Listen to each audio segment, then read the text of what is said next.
Hello, my name's Kathy Bissell. Welcome to the Golf Show 2.0. Guess what week we're getting ready to celebrate? Gary, you're getting a special honor for having been to 40 Masters and being past president of the Golf Writers Society. Would you like to tell everybody about that and then introduce I, our guests from the Golf Heritage Organization? as you Oh, can see by the clock, that's no longer on my wall. It's Masters time. Uh, yes. we've got we're going to talk Masters memorabilia and esoterica and whatnot. We've got Bernacki, the emperor of the Golf Heritage Society. I just gave him a promotion, and Eric Lucy, who looks like he's a one-man museum. Eric, Eric, what I I I'm looking at the wall there, and I'm at a loss for words. Uh, have you got your own wing in the house there? What is that? This your trophy room?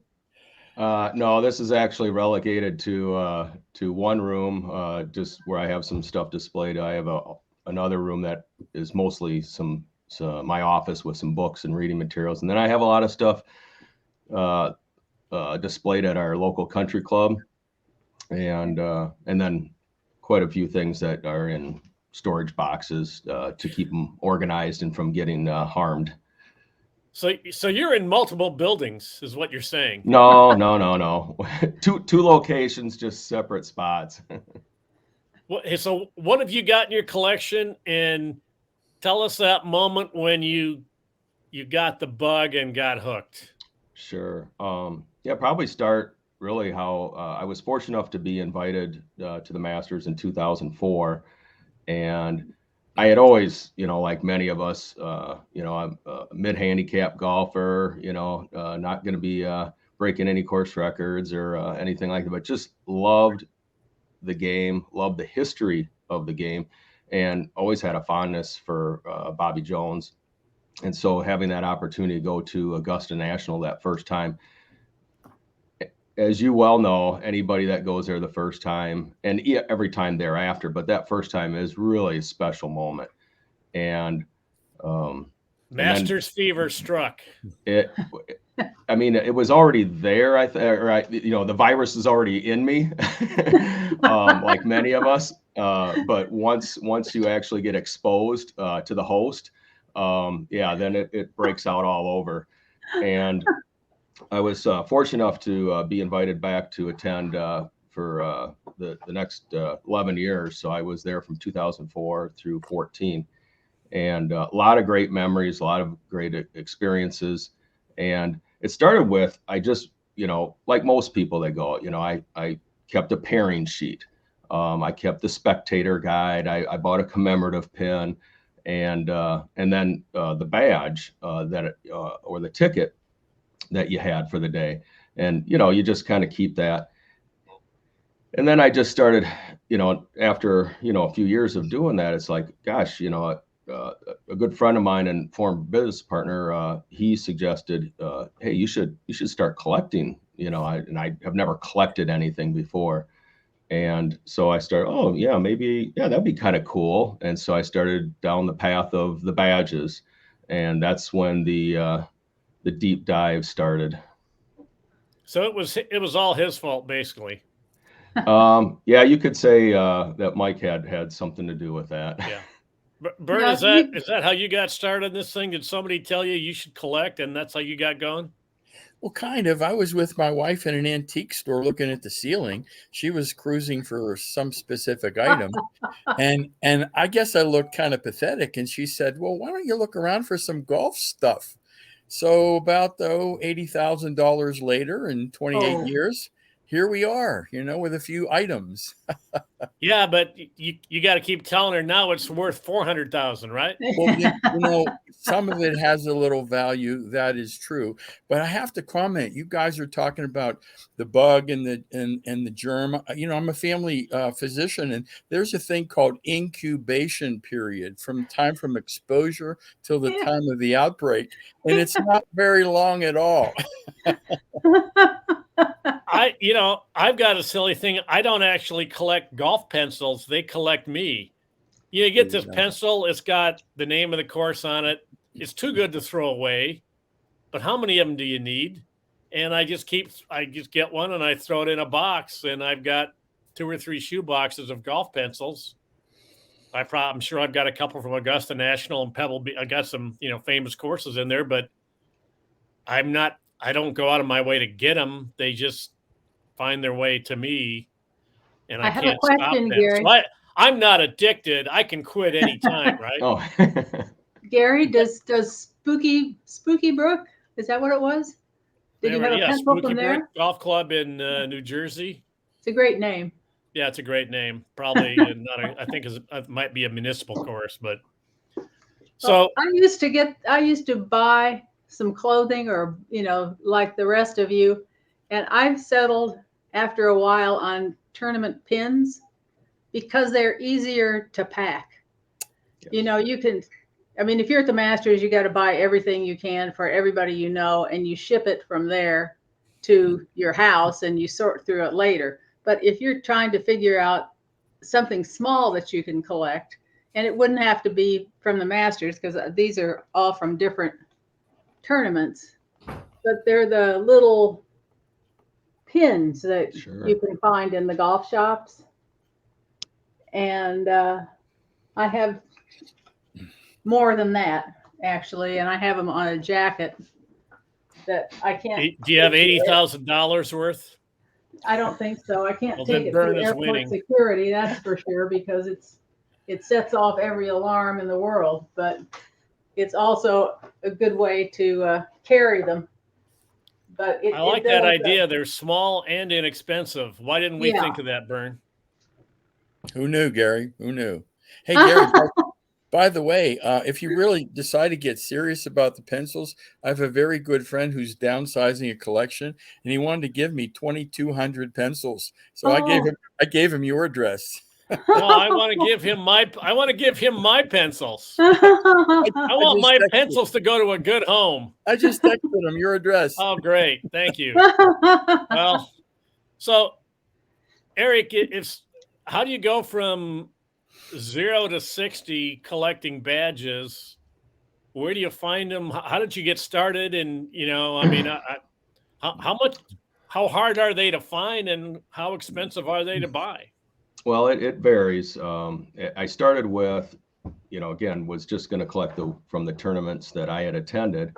And then I thought, oh gosh, I started looking into it, started looking at the plastic badges which they started producing those in 1961. And a person could attain that collection, and if they are pretty focused, they could get that done within a year, 2 years, I think, tops. And they're readily available to find on eBay, some other auction sites.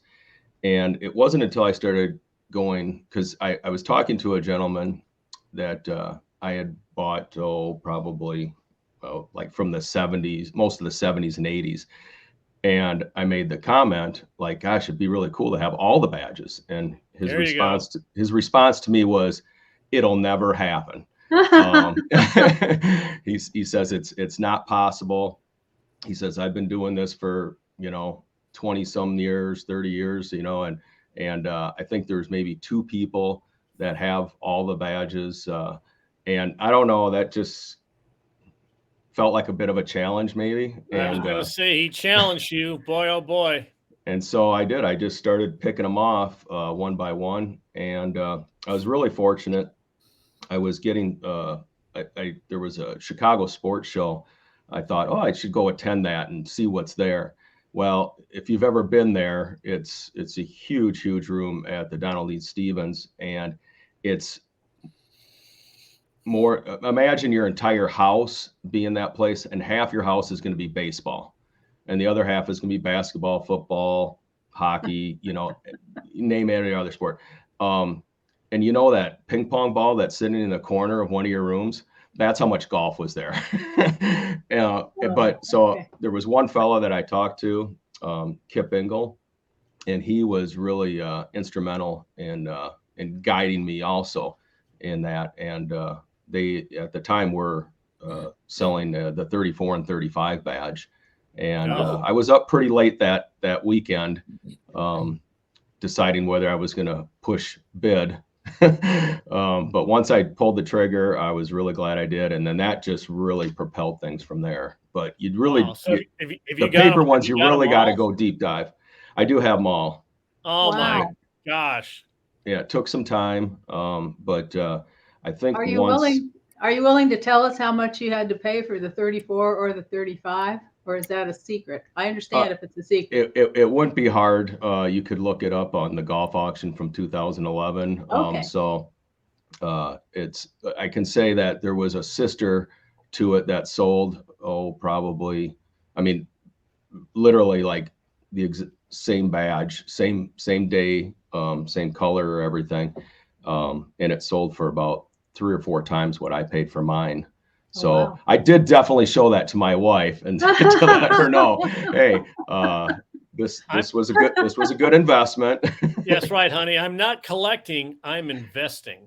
Yeah. And I mean, that's really what because there's a lot of people in the collecting world that some are collectors, some are buyers and sellers, traders, if you will.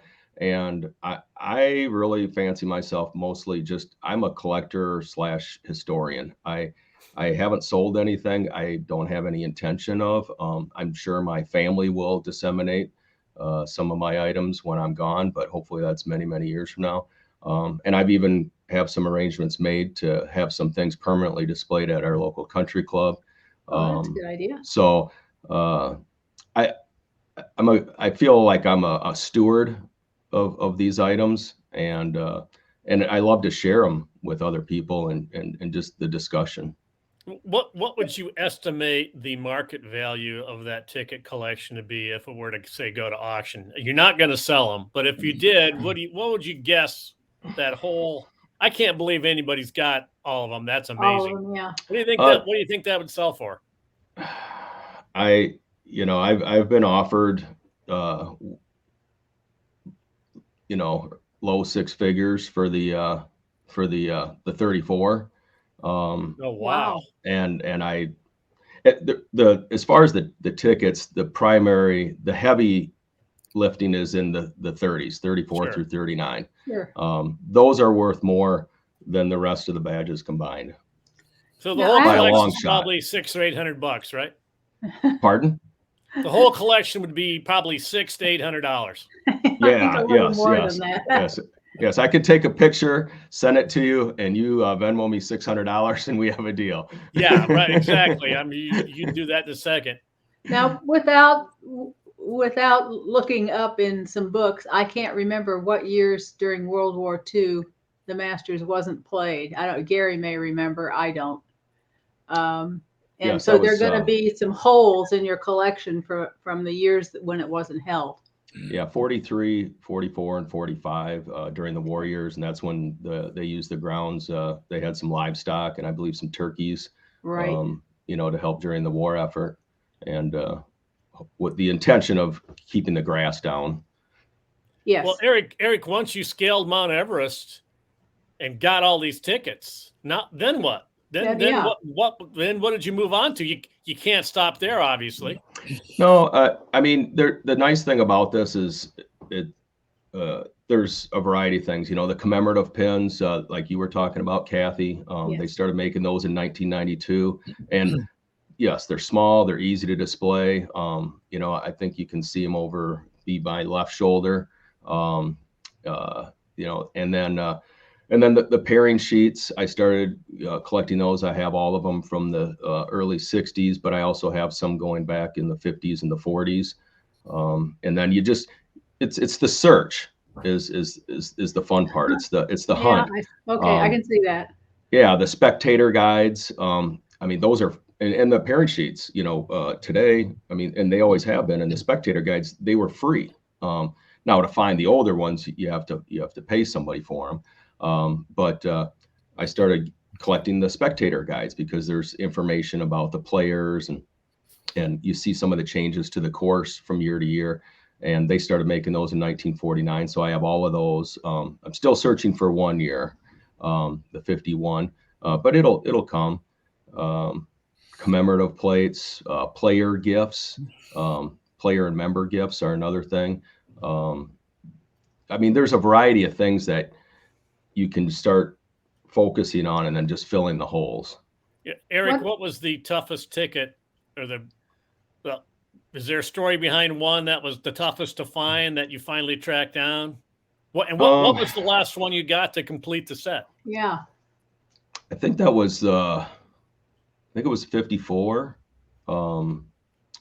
Because I'd have to look at some old photos, you know, because I had this in my office before I retired, and so the display, because I have it in 3 cases that hang on the wall, and this is currently up at our local country club, and yeah, you could see where there was, you know, 10 holes, and then I'd take another picture, you know, a couple years later, now there's 6 holes. But I think it was the 54. I think that was kind of a difficult one to find because Sam Snead, that was his 3rd win and final win. And then I think that's also, there were some other historical things going on at that time. I think they started getting into the, was shortly after that too.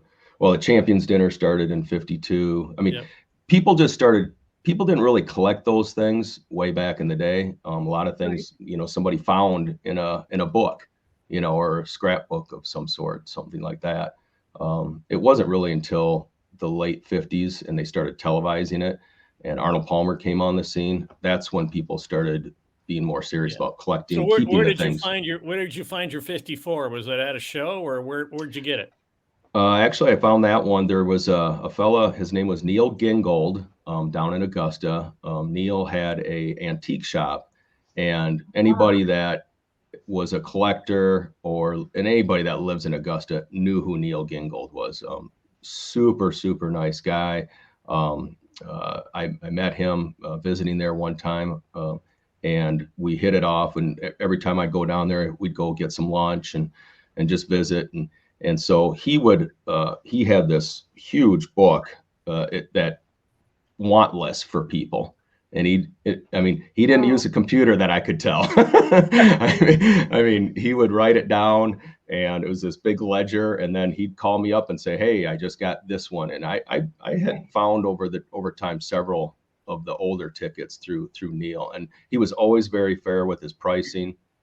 You know, didn't try to gouge me or anything. And he's just a super guy. He passed away, unfortunately, but he was. I have to believe he's kind of like an icon in the Augusta area. Sounds like somebody should write a book about him. Something. I thought he was a very interesting guy.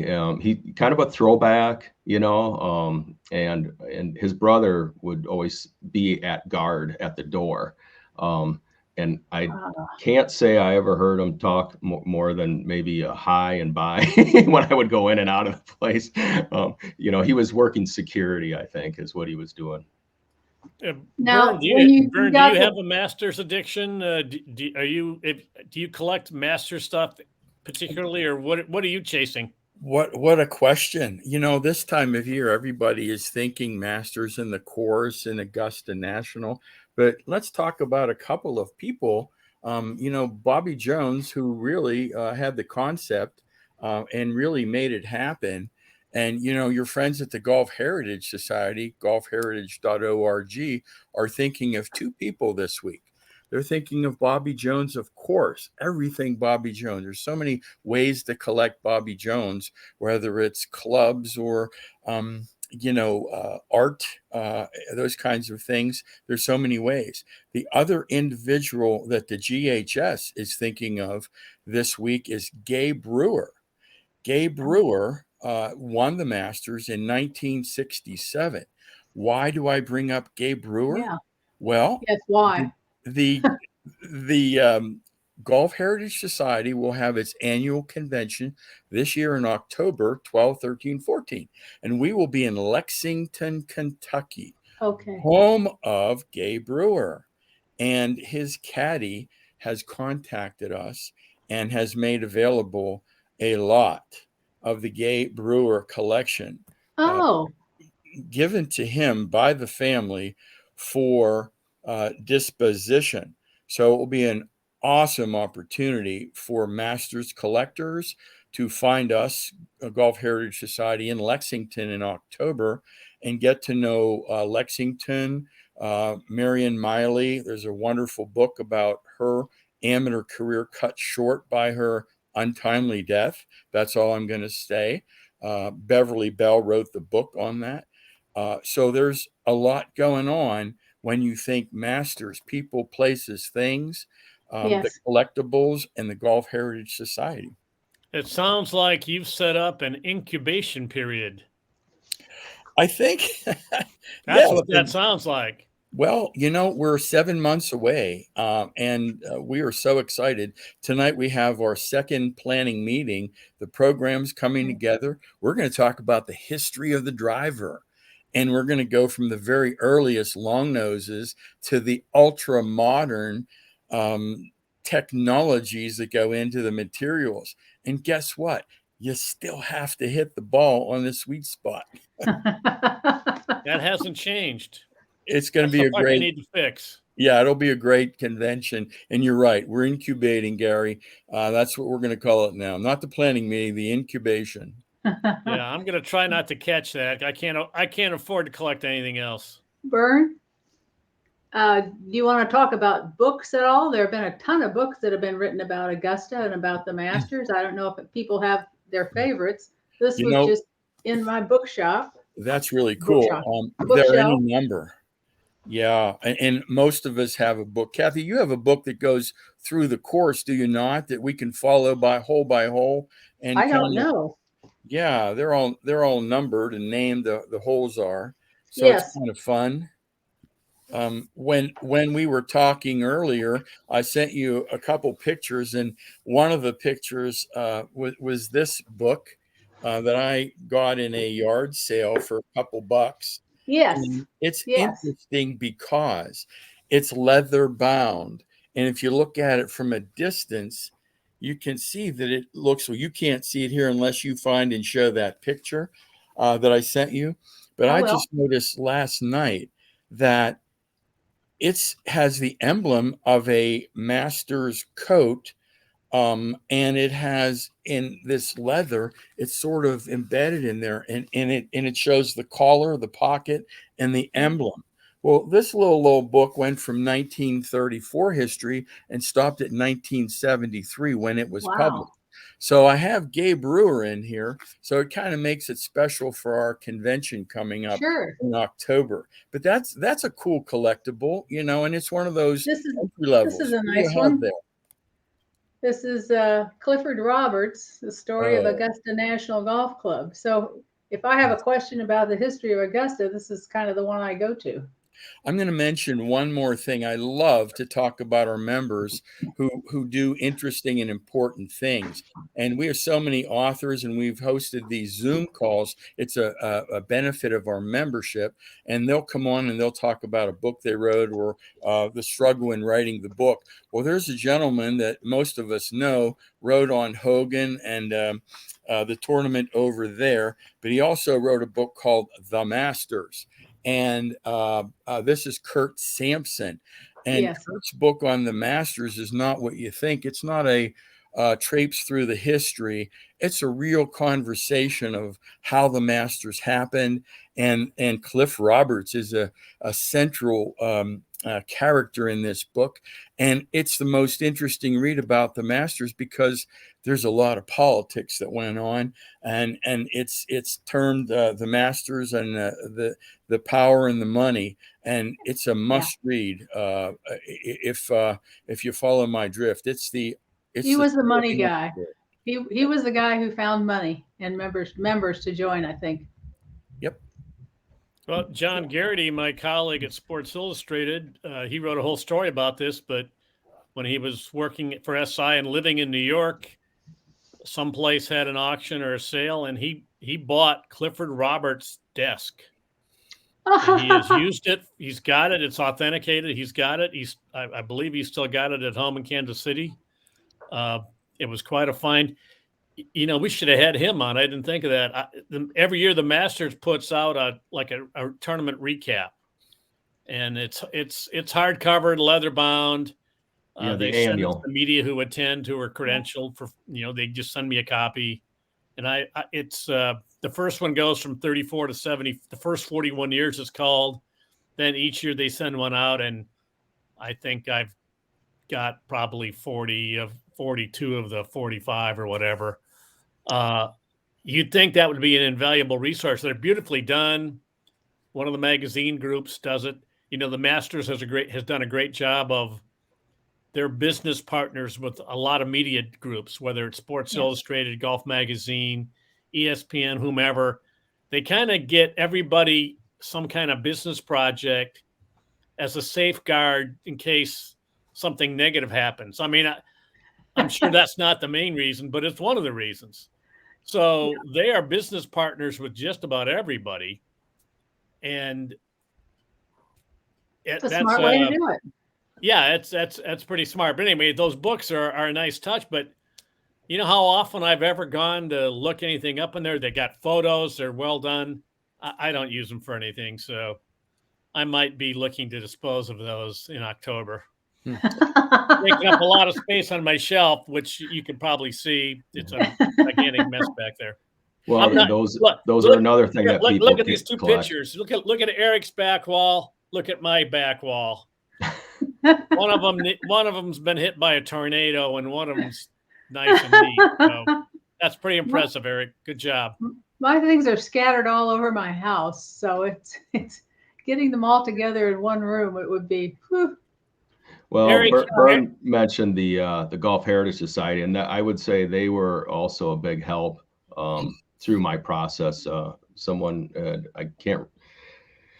Well, I want to say it was probably 10 or 12 years ago, something like that, that they encouraged me, to join the Golf Heritage Society, and then you started meeting other members, and and it wasn't just collecting; it was people who loved the history of it. There was artists, there's authors, and that was helpful too, because you have a resource that you could go and tap, and that also was really helpful. And I can tell you that you're going to find that those annuals that you have. I have 2 complete sets of those.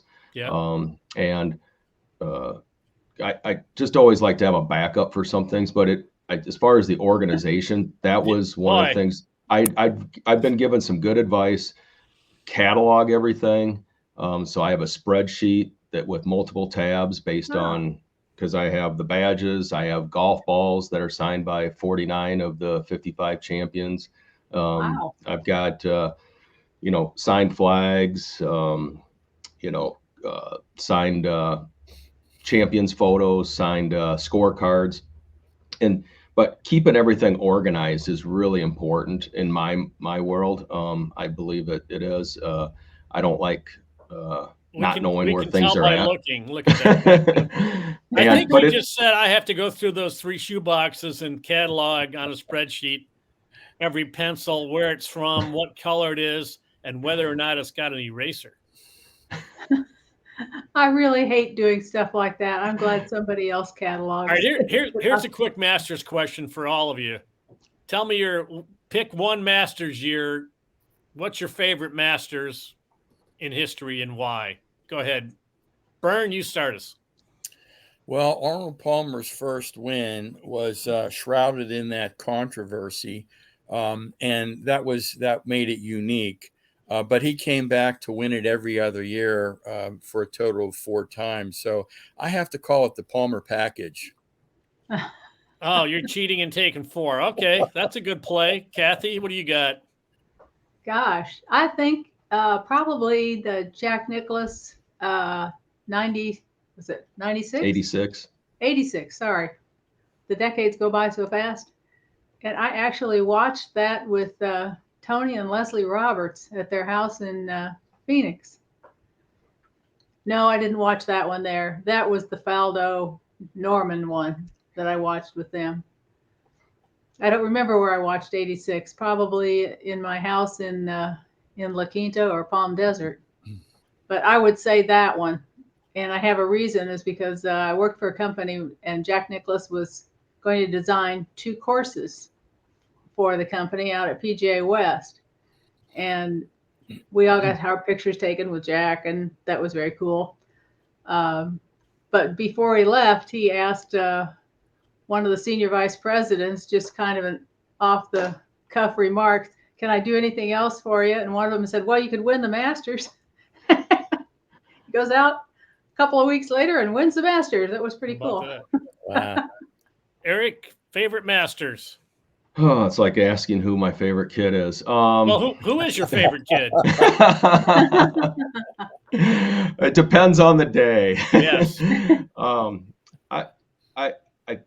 There's so many that have so much importance. Obviously, the 2019 is a very recent one. I really think Tiger's win was the equivalent of Jack's win in '86. Yeah. But if I had to pick just one, I probably 35. We have to remember that when Augusta National started and the tournament, as it was originally called, the Augusta National Invitational Tournament, there were not, I mean, they had to beg people basically to come to that Yes. tournament.